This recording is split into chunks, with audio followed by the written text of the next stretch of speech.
Welcome back, guys. Today we're going to continue our NFL predictions with the Pittsburgh Steelers. And, well, one narrative stood the same. Mike Tomlin never had a losing record, and he sure wasn't going to start in 2022.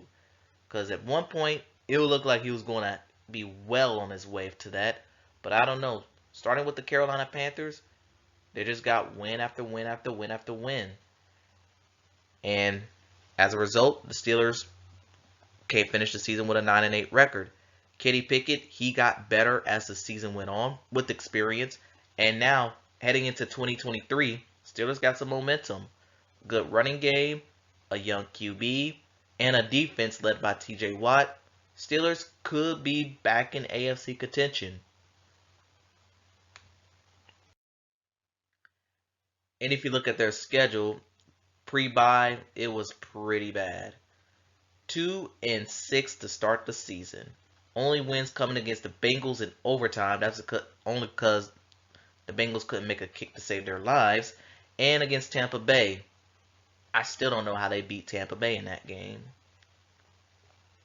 But before the bye week, it was pretty rough. But once the bye week came and went, they started getting their confidence. They beat the Saints. They did lose to the Bengals, but the Bengals were this time the better team. But got wins over the Colts, Falcons, Panthers, Raiders, Ravens, which those last two games that I mentioned were late game rallies, and got a win over the Cleveland Browns. And that's more so because, well, the offense got better. The team just never quit. And I think that's what the Steelers. Unfortunately, it was not enough for them to get the postseason. But they left the season on a high note than they did with a low note.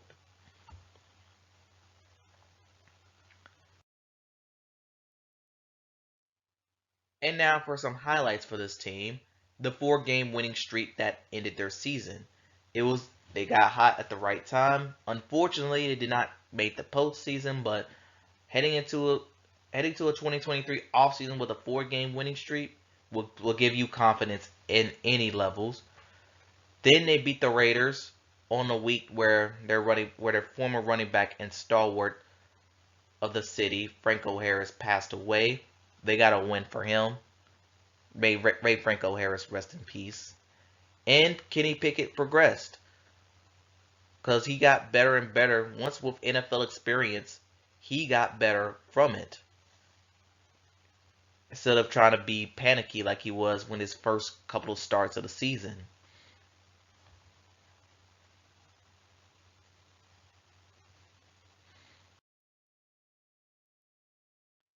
And then the lowlights. TJ Watt week 1 got hurt.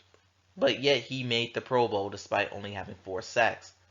But we learned that defense is nothing without TJ Watt. In the earlier half of the season, they went 2-6. Not really going to discuss any further on that. And that takes us right into our our acquisitions. And they added quite a bit this year. They acquired Allen Robinson, who's a local kid from the Rams. Patrick Peterson, a corner from formerly of the Vikings, longtime stalwart of the Cardinals. Keanu Neal, they got him from Tampa Bay. Landon Roberts, he used to play for the Patriots, and I believe he played for the Dolphins. Cole Holcomb, Isaac Simualu, and Nate Herbig to address the offensive line. They only lost 3 linebackers, Miles Jack, Devin Bush, and Robert Spillane. They lost Cam Sutton, and they lost Terrell Edmonds, which he joined the Eagles. And in the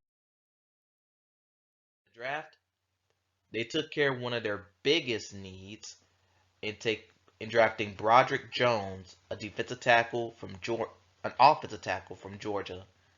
This was a much needed pick, and if I recall in my mock draft, I called this trade happening. And they had a legacy pick in the second round, taking Joey Porter Jr., a corner from Penn State.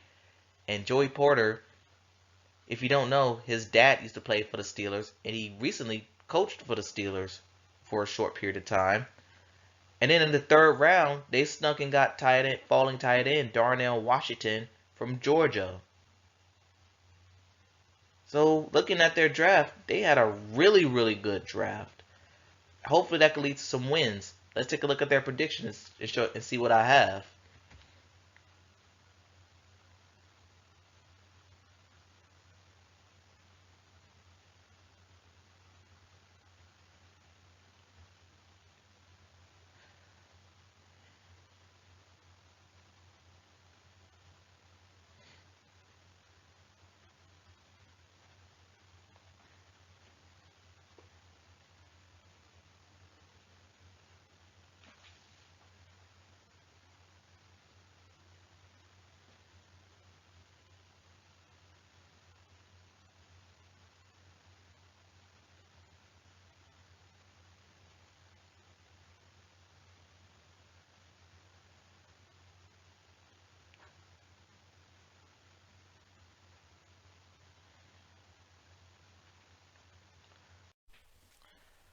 All right, Pittsburgh Steelers, let's take a look.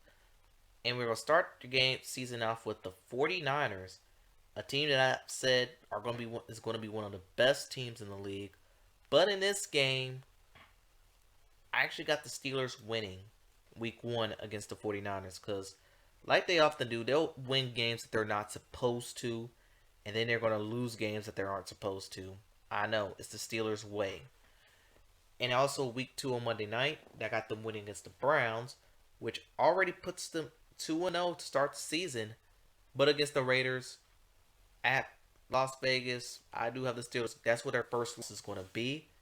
Followed by a week 4 win against the Houston Texans on the road. And a week 5 win against the Baltimore Ravens to get them at 4-1 to start the season. A week 6 bye, followed by a trip to the Rams. And I actually got the Rams winning this one. Followed by a week 8 home loss to the Jacksonville Jaguars because for some reason Jacksonville always plays good at Pittsburgh. Week 9 against the Titans, a Thursday night game. I got the Steelers easily winning that. Week 10 against the Packers, according to the coin that I used, I've had the Packers winning that game. In week 11, I had them losing to the Browns. In week 12, I got them losing to the Bengals because I do think the Bengals are also going to be one of the better teams in the league. But this is when their schedule gets a little easier for them. 13, we could pencil in a win against the Cardinals, followed by another Thursday night game, this time again against New England. I got them winning that game. Week 15 against the Colts, possible Saturday game. Steelers always find a way to beat the Colts. I got them winning that. And I do got them winning against the Cincinnati Bengals week 16. So it looked like at this point in the season, the Steelers are going to guarantee at least a Saturday game. They're going to still win against the Seahawks before losing 18 to the Ravens, which put the record at 10-7. Another team with 10-7. Wow, the AFC North's going to be a dogfight. But I know all of this ain't going to be true because Cincinnati's going to be one of the better teams.